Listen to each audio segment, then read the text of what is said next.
So imagine, if you will, a new golden age in the Golden Triangle, and indeed in the entire United States and possibly in the entire world. Am I exaggerating? I don't think I am. I think this is freaking huge, and I think we need to look at it. It's called Section 179 of the tax code. This is huge. What if Donald Trump really wanted to spur America into the new golden age? What if you made it so that you, Mr. Businessman, decided to go out and buy some brand new equipment? Maybe you're going to go out and buy a brand new dump truck. Well, that's a really expensive purchase. But what if you could write off the entire cost of that dump truck in the first year you own it? That would be huge. What if you, Mr. Print Shop owner, decided you wanted to go out and buy a new large format printer? They're $10,000, $15,000. Some are in the hundreds of thousands of dollars. But what if you could write off the entire cost of that in your first year on your income taxes? This would be huge. What if UPS decided, wow, 100% write-off, let's have all brand new fuel-efficient trucks all across the United States? What if FedEx followed suit? What if Amazon followed suit with those stupid electric vans they have? You know, the ones that, they don't use any gas, but boy, they're hell on tires, and they weigh thousands of pounds just for the battery before they even loaded any product in there. What if Amazon got a brain and said, you know what? Let's get some fuel-efficient vans and put those back on the road. Maybe running liquid natural gas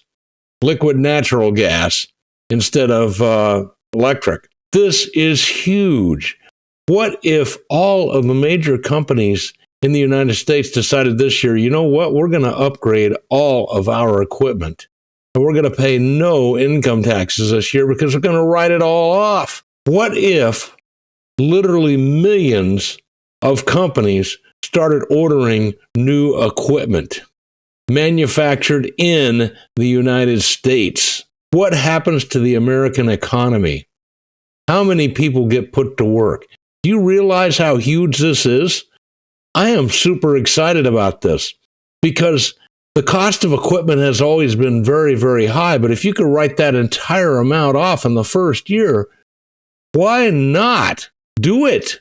Yes, take a loss, upgrade all of your equipment, and put yourself in a more profitable position for the future. What about the fact that now with all of these brand new trucks, we have maybe 10% of what we used to spend on just vehicle maintenance? This is huge. This is very huge. The automakers have all moved their auto manufacturing back to the United States. Even BMW, Hyundai, Honda, they're all building their vehicles right here in the United States now. This is huge. This is going to blow the economy wide open. You have no idea what we are about to see. I'm super excited about this. So I'm telling you about this because you need to know. This is Section 179, depreciation 100%, and it's here to stay. So the One Big Beautiful Bill Act, signed into law on July 4th, brings significant updates to tax depreciation rules, particularly for businesses investing in equipment, machinery, or new production facilities. Yes. What if you decide that you're going to entirely revamp your office and manufacturing facilities? It's 100% deductible in the first year. With the permanent restoration of the 100% bonus depreciation and the higher Section 179 expensing limits, businesses now have much more powerful tools to reduce taxable income and to plan capital investments strategically. So, all of the properties that were eligible before, including new and used business assets with a recovery period of 20 years or less. Transitional option. Taxpayers may elect to use pre-act phase-down rates for a limited time. Who benefits? Everybody. Small businesses, large businesses. Invest in machinery, vehicles, equipment, qualifying leasehold improvements. New 100% deduction for qualified production property, and that's IRC 168. Manufacturers planning to build or improve domestic factory facilities get a special boost with the introduction of 168N. Eligible construction, however, must begin between January 20th, 25 and December 31st, 2029, and the property must be placed in service before January 1 of 2031. This is huge. This is designed to promote U.S.-based manufacturing, and this provision can significantly lower the upfront tax burden on long-term projects. Increased Section 179 expensing limits for property placed in service in tax years beginning January 1, 2025. Section 179 limits increased to $2.5 million as the maximum deduction and $4 million as the phase-out threshold. These limits will be adjusted annually for inflation moving forward. So, a manufacturer purchases $500,000 in new equipment in the second quarter of 2025, and under the new tax law, they can deduct the entire cost immediately using Section 179. A business owner buys $3 million of brand new equipment. They get to expense $2.5 million using Section 179 and apply bonus depreciation to the remaining $500,000. A company breaking ground on a new factory in 2026, maybe a new power plant, because God knows we've got a problem there, qualifies for full expensing under the new QPP rules when the facility is placed into service before 2031. So this is huge. This is big. This is going to make a big difference. We got a problem here in Texas. We need more power plants. Those power plants, of course, should be atomic energy power plants because they have a very small footprint. They produce huge amounts of cheap electricity. It's the only thing that makes any sense. And if you're worried about atomic waste, don't forget there's a lot of things out there that we had no use for and didn't know where to put them that we're now putting into profit-making enterprises. So I'm telling you, don't worry about that. What you should be worried about is how much money you're going to make in the golden years, in the golden triangle, which is one more reason why you should be advertising right here on Freedom 1300 AM in Beaumont, Texas, because we want to drive business to you. So all you have to do is file a Form 4562 with your tax returns claiming the depreciation or Section 179 deductions. Maintain detailed records, of course, showing acquisition dates, placed in service dates, and construction timelines. So this is a big deal.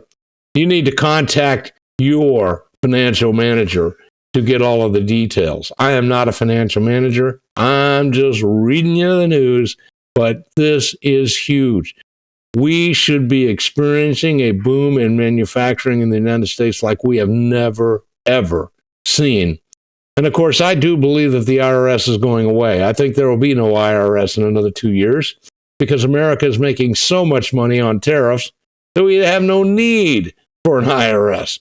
Well, we do need to do something to collect that money from China, but beyond that, I'm telling you, ladies and gentlemen, this is huge. This is Christmas come early, and now is the time to get out there and make it happen. In other news, the Trump administration has brought back the longer version of the U.S. citizenship test. This was first administered in 2020. The new test, which went into effect for applicants after October the 20th, reinstates the naturalization civics test put in place during his first administration. American citizenship is the most sacred citizenship in the world and should be reserved for aliens who will fully embrace our values and principles as a nation, said Matthew Tregesser, a U.S. Citizenship and Immigration Services spokesperson. Now, former President Joe Otto Penn Biden struck down the test administration in 2020 and said, no, that's too many questions, too hard for foreigners to even understand.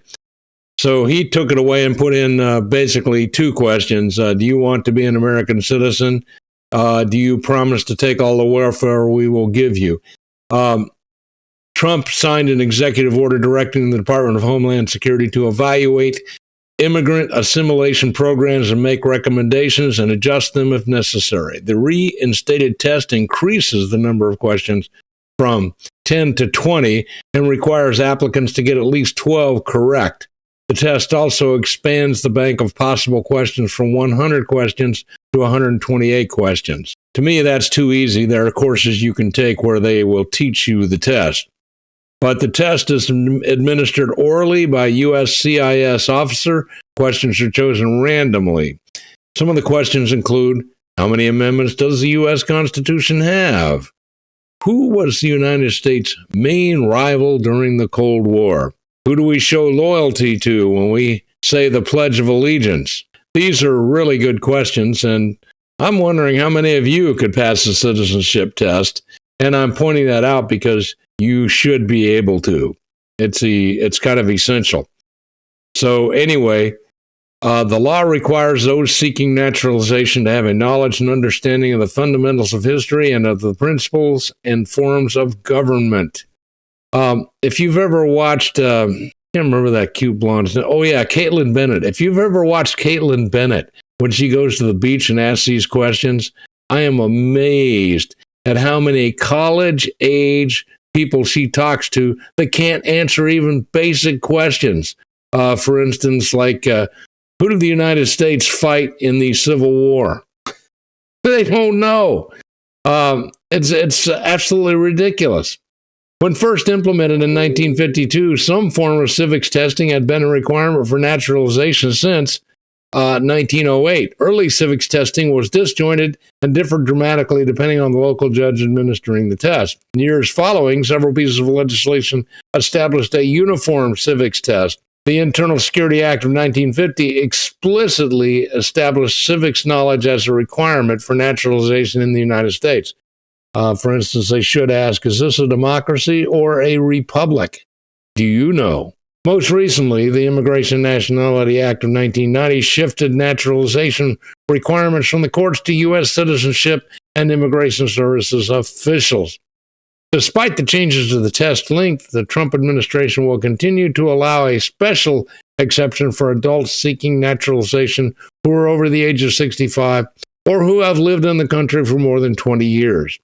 Those residents will only have to answer 10 questions from a specially selected bank of 20 total, like, do you know where to go to get your welfare benefits? Non-citizens seeking naturalization status are also required to have a grasp proficiency of the English language. The English-speaking provision has been in place since the establishment of the Naturalization Act of 1906. Hey, I'm out of time. See you tomorrow.